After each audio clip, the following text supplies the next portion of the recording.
चैत्र मास शुक्ल पक्ष की कामदा एकादशी का महात्म्य। युधिष्ठिर ने पूछा, वासुदेव आपको नमस्कार है। अब मेरे सामने यह बताइए कि चैत्र शुक्ल पक्ष में किस नाम की एकादशी होती है। भगवान श्री कृष्ण बोले, हे राजन, एकाग्रचित्त होकर यह पुरातन कथा सुनो जिसे वशिष्ठ जी ने दिलीप के पूछने पर कहा था। दिलीप ने पूछा, भगवान, मैं एक बात सुनना चाहता हूँ। चैत्र मास के शुक्ल पक्ष में किस नाम की एकादशी होती है।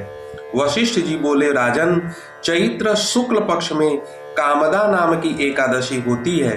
वह परम पुण्यमयी है। पाप रूपी ईंधन के लिए तो वह दावानल ही है। प्राचीन काल की बात है, नागपुर नाम का एक सुंदर नगर था जहाँ सोने के महल बने हुए थे। उस नगर में पुंडरीक आदि महाभयंकर नाग निवास करते थे। पुंडरीक नाम का नाग उन दिनों वहां राज्य करता था। गंधर्व, किन्नर और अप्सराएं भी उस नगरी का सेवन करती थीं। वहां एक श्रेष्ठ अप्सरा थी जिसका नाम ललिता था। उसके साथ ललित नाम वाला गंधर्व भी था। वे दोनों पति पत्नी के रूप में रहते थे। दोनों ही परस्पर काम से पीड़ित रहा करते थे। ललिता के हृदय में सदा पति की ही मूर्ति बसी रहती थी और ललित के हृदय में सुंदरी ललिता का नित्य निवास था। एक दिन की बात है, नागराज पुंडरीक राजसभा में बैठकर मनोरंजन कर रहा था। उस समय ललित का गान हो रहा था, किंतु उसके साथ उसकी प्यारी ललिता नहीं थी। गाते गाते उसे ललिता का स्मरण हो आया, अतः उसके पैरों की गति रुक गई, जीभ लड़खड़ाने लगी। नागों में श्रेष्ठ करकोटक को ललित के मन का संताप ज्ञात हो गया, अतः उसने राजा पुंडरीक को उसके पैरों की गति रुकने एवं गान में त्रुटि होने की बात बता दी।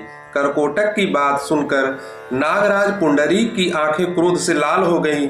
उसने गाते हुए कामातुर ललित को शाप दिया, दुर्बुद्धे, तू मेरे सामने गान करते समय भी पत्नी के वशीभूत हो गया, इसलिए राक्षस हो जा। महाराज पुंडरीक के इतना कहते ही वह गंधर्व राक्षस हो गया। भयंकर मुख, विकराल आंखें और देखने मात्र से भय उपजाने वाला रूप। ऐसा राक्षस होकर वह कर्म का फल भोगने लगा। ललिता अपने पति की विकराल आकृति देख मन ही मन बहुत चिंतित हुई। भारी दुख से कष्ट पाने लगी। सोचने लगी, क्या करूं, कहाँ जाऊं, मेरे पति पाप से कष्ट पा रहे हैं। वह रोती हुई घने जंगलों में पति के पीछे पीछे घूमने लगी। वन में उसे एक सुंदर आश्रम दिखाई दिया जहाँ एक शांत मुनि बैठे हुए थे। उनका किसी भी प्राणी के साथ वैर विरोध नहीं था। ललिता शीघ्रता के साथ वहां गई और मुनि को प्रणाम करके उनके सामने खड़ी हो गई। मुनि बड़े दयालु थे। उस दुखिनी को देखकर वे इस प्रकार बोले, हे शुभे, तुम कौन हो, कहाँ से यहाँ आई हो, मेरे सामने सच सच बताओ।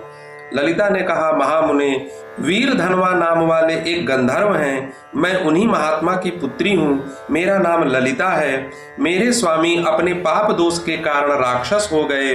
उनकी यह अवस्था देखकर मुझे चैन नहीं है। हे ब्राह्मण, इस समय मेरा जो कर्तव्य हो वह बताइए। विप्रवर, जिस पुण्य के द्वारा मेरे पति राक्षस भाव से छुटकारा पा जाएं, उसका उपदेश कीजिए।